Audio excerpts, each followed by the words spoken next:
Student, आज irrigation की पहली क्लास है। ठीक है, तो इरिगेशन में मैं ड्यूटी और डेल्टा वाला चैप्टर जो है रिवाइज कराने जा रहा हूँ। ठीक है, तो चलिए बात करते हैं। पहले एक क्वेश्चन लिया है जो कि आपकी यूनिवर्सिटी के एग्जाम में आया हुआ है, तो उसको पहले देख लेते हैं। क्वेश्चन है हमारा, what is the meant by duty and delta, यानी कि ड्यूटी और डेल्टा क्या होता है, इसके बारे में आपको इस क्लास में आपको पता चलेगा। साथ ही साथ एक न्यूमेरिकल है जो कि क्वेश्चन नंबर बी है, फाइंड दी डेल्टा, आपको डेल्टा निकालना है ऑफ ए शुगर कैन, एक शुगर कैन गन्ने की फसल है, उसके लिए आपको कितना डेल्टा की जरूरत पड़ेगी वो निकालना है। व्हेन इट्स ड्यूटी, उसकी ड्यूटी कितनी दी है, 730 हेक्टेयर पर cumec on the field, and the base period कितना दिया है, 110 दिन। ठीक है ना, यानी कि ड्यूटी डेल्टा क्या होता है इसके बारे में बताना है, और एक न्यूमेरिकल दिया गया है उसका जो है कि डेल्टा आपको बताना है। ठीक है, चलिए स्टार्ट करते हैं। सबसे पहले डेल्टा क्या होता है, डेल्टा को समझ लेते हैं। पहले उसकी डेफिनेशन सुनते हैं। डेल्टा होता है summation of the total water depth, summation of total water depth supplied during the base period, base period important है, during the base period of the crop for its full growth. इसका मतलब ये होता है delta. चलिए मान लीजिए sugar cane की हमारी फसल है, शुगर कैन के पूरे बेस पीरियड में, बेस पीरियड और क्रॉप पीरियड दो अलग अलग चीजें होती हैं।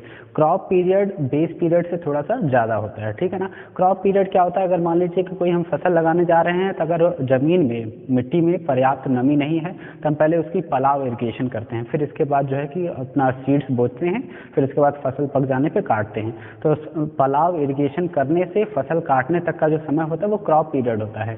लेकिन जब आपने सीड्स बो दिया है, फिर इसके बाद जब पहली बार आप पानी भरेंगे, फर्स्ट जब वाटरिंग करेंगे, फर्स्ट वाटरिंग और फसल की लास्ट वाटरिंग, फर्स्ट वाटरिंग और लास्ट वाटरिंग के बीच का जो डिस्टेंस होता है वो कहलाता है बेस पीरियड। ठीक है ना, तो बेस पीरियड, हाँ, तो कह रहा है कि summation of the total water depth supplied during the base period of the crop of its full growth.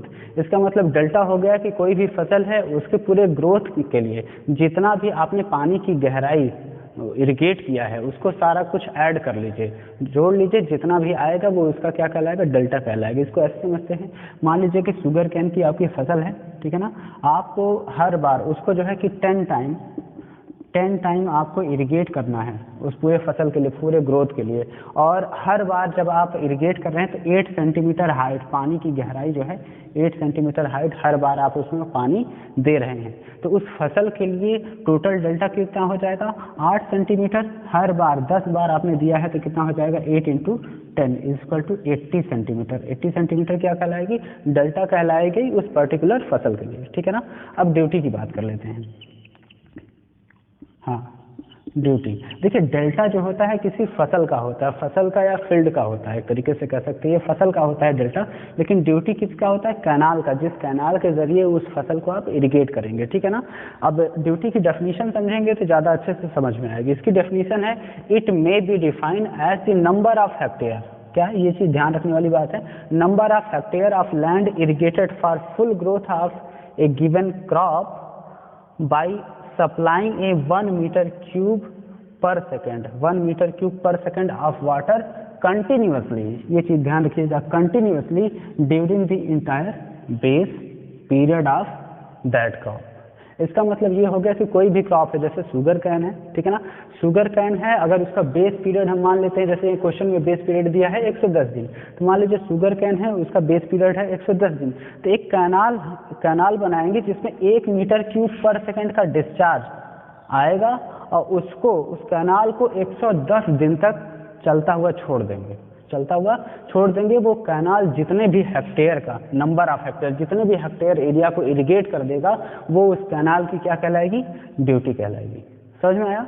इसका मतलब 1 मीटर क्यूब पर सेकंड का डिस्चार्ज रहेगा, 1 क्यूमेक का डिस्चार्ज रहेगा, उसको फसल के पूरे बेस पीरियड में, ठीक है ना, जैसे मान लीजिए आपके गन्ने की फसल के लिए कैनाल डिजाइन कर रहे हैं, या गेहूं के लिए, या फिर धान के लिए, जिस भी फसल के लिए, उसके पूरे बेस पीरियड में चलता हुआ कैनाल को छोड़ देंगे, वो जितना हेक्टेयर एरिया इरिगेट कर देगा वह उस फसल के लिए उस कैनाल की क्या कहलाएगी, ड्यूटी कहलाएगी। बात समझ में आ गई?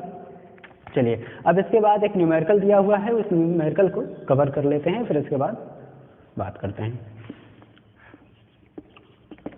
जो हमारा न्यूमेरिकल दिया है, find the delta of A sugar cane, तो इसमें डेल्टा हमें निकालना है, फटाफट कर लेते हैं। डेल्टा निकालना है, जिसमें ड्यूटी दिया गया है 730, ठीक है, हेक्टेयर पर क्यूमेक, क्यूमेक का मतलब होता है मीटर क्यूब पर सेकंड, ठीक है ना। और इसमें हमें क्या बेस पीरियड दिया है कितना है, 110 दिन। तो इसका जो रिलेशन होता है, एक फॉर्मूला जो कि आपको याद करना पड़ेगा, वो डिराइव करके आया हुआ है हालांकि।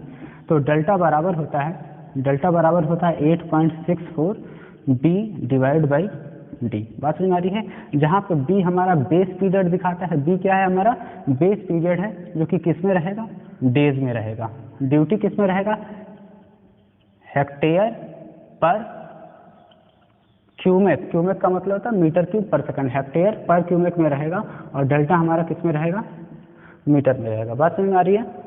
चलिए बस फॉर्मूला को सीधे हमें पुट करना है, 8.64 डिवाइड बाई बेस पीरियड 110 दिन डिवाइड बाई 730। इसको आप काटेंगे तो 1.3 मीटर, या तो मीटर में रख दीजिए तो आ जाएगा 1.3 मीटर, इसका आंसर आ जाएगा, ठीक है ना।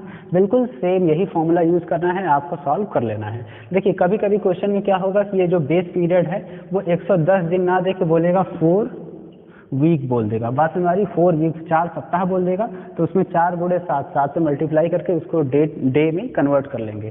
यानी कि बेस पीरियड अगर वीक में दिया है तो उसको आप जो है डे में कन्वर्ट कर लीजिएगा, इसको हेक्टेयर पर क्यूमेक में कन्वर्ट कर लीजिएगा। अगर ये डेल्टा दिया हुआ है, आपसे ड्यूटी पूछ रहा है, बात में आ रही है, डेल्टा दिया है ड्यूटी पूछ रहा है, और डेल्टा आपका सेंटीमीटर में दिया है, तो उसको आप मीटर में कन्वर्ट करके फिर इसको में रखिएगा, नहीं तो आंसर आपका गलत हो जाएगा, ठीक है ना। तो इसी तरह के 2-3 न्यूमेरिकल आपको मैं दे रहा हूँ, आप उसको घर से करके लेके आइएगा, ठीक है। कोई डाउट होगा तो पूछेगा। धन्यवाद।